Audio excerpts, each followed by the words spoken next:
ദുഷ്ടന്റെ ആലോചന സ്വീകരിച്ച് നീ നടന്നാൽ ഒരിക്കലും നിനക്ക് ഫലവത്തായ ഒരു വൃക്ഷം പോലെ നിന്റെ ലൈഫ് ആക്കാൻ പറ്റത്തില്ല.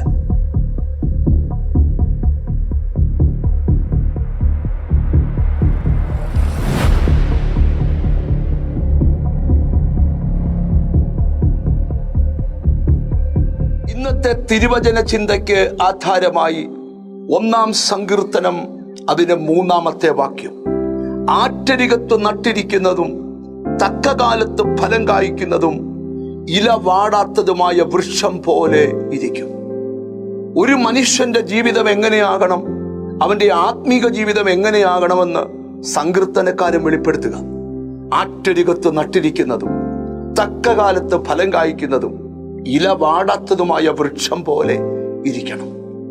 എങ്ങനെയാണ് അങ്ങനെ ഇരിക്കുവാൻ കഴിയുന്നത്? 1-ാം സങ്കീർത്തനം തുടങ്ങുക, നിന്റെ ആലോചനക്കാരൻ ദുഷ്ടനാകരുത്. ദുഷ്ടന്റെ ആലോചന സ്വീകരിച്ച് നീ നടന്നാൽ ഒരിക്കലും നിനക്ക് ഫലവത്തായ ഒരു വൃക്ഷം പോലെ നിന്റെ ലൈഫ് ആക്കാൻ പറ്റത്തില്ല. ഈ വചനം കേൾക്കുമ്പോൾ നിങ്ങളോട് തന്നെ ചോദിക്കണം, നിങ്ങളുടെ ആലോചനക്കാരൻ ക്രിസ്തുവാണോ? നിങ്ങളുടെ ആലോചനക്കാരൻ വചനമാണോ? അതോ നിന്റെ ആലോചനക്കാരൻ ദുഷ്ടനാണോ? അതോ നിന്റെ ആലോചനക്കാരൻ പരിശുദ്ധാത്മാവാണോ? അവരവർ തന്നെ ഒന്ന് ശോധന ചെയ്യുക. എന്നിട്ട് പറയുകയാണ്, യഹോവയുടെ ന്യായപ്രമാണത്തിൽ സന്തോഷിച്ച് അവന്റെ ന്യായപ്രമാണത്തെ രാപ്പകൽ ധ്യാനിക്കുന്നവൻ ഭാഗ്യവാൻ. എന്ന് പറഞ്ഞാൽ ദൈവത്തിന്റെ ആലോചന പ്രകാരം നീ നടന്നാൽ നീ ദൈവവചനം വായിക്കും, ആ ദൈവവചനത്തിൽ സന്തോഷിക്കും, ആ ദൈവവചനം നീ ധ്യാനിക്കും. അപ്പം ദൈവവചനം വായിക്കുകയും ദൈവവചനത്തിൽ സന്തോഷിക്കുകയും ദൈവവചനം ധ്യാനിക്കുകയും ചെയ്യുന്ന ഒരുവന്റെ ജീവിതം എങ്ങനെയെന്ന സങ്കീർത്തനക്കാരൻ പറയുന്നത്, ആറ്റരികത്ത് നട്ടിരിക്കുന്നതും തക്കകാലത്ത് ഫലം കായ്ക്കുന്നതും ഇല വാടാത്തതുമായ വൃക്ഷം പോലെ ഇരിക്കും. സ്നേഹിത, ആഗ്രഹമില്ലേ? അപ്പൻ യോസഫിനെ കുറിച്ച് പറയുന്നു. അവൻ ആരാന്നറിയാമോ? യോസഫ് ഫലപ്രദമായൊരു വൃക്ഷം. അവന്റെ കൊമ്പ് മതിലുകളുടെ മീതെ പടർന്നു.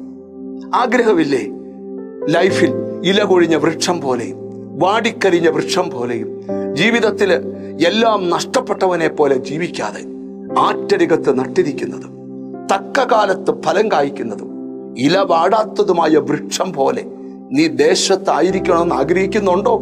2 കാര്യം ചെയ്യുക. 1, ദൈവത്തിന്റെ ആലോചന പ്രകാരം നടക്കുക, ദൈവവചനം വായിക്കുക, ദൈവവചനം ധ്യാനിക്കുക, ദൈവവചനം പ്രമാണിക്കുക.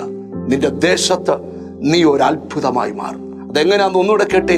ആറ്റരികത്ത് നട്ടിരിക്കുന്ന വൃക്ഷം, തക്കകാലത്ത് ഫലം കായ്ക്കുന്ന വൃക്ഷം, അതുപോലെ നീ ആയിത്തീരും. നമുക്ക് കണ്ണുകളെ അടച്ച് പ്രാർത്ഥിക്കാം അതുപോലെയാകാൻ.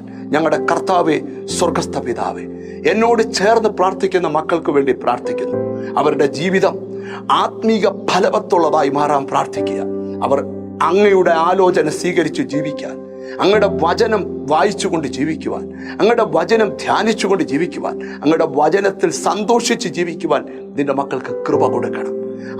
അവരുടെ ജീവിതം ഏറ്റവും ധന്യമാകണം. എന്നോട് ചേർന്ന് പ്രാർത്ഥിക്കുന്ന മക്കളെ നിന്റെ നാമം ചൊല്ലി പിതാവിൻ്റെയും പുത്രന്റെയും പരിശുദ്ധാത്മാവിന്റെ നാമത്തിൽ അനുഗ്രഹിച്ച് പ്രാർത്ഥിക്കുന്നു. അവർ അനുഗ്രഹിക്കപ്പെടട്ടെ യേശു ക്രിസ്തുവിൻ നാമത്തിൽ തന്നെ. ആമേൻ. ഫലവത്തായ ഒരു വൃക്ഷം പോലെ നിന്റെ ജീവിതമായി തീരും. God bless you.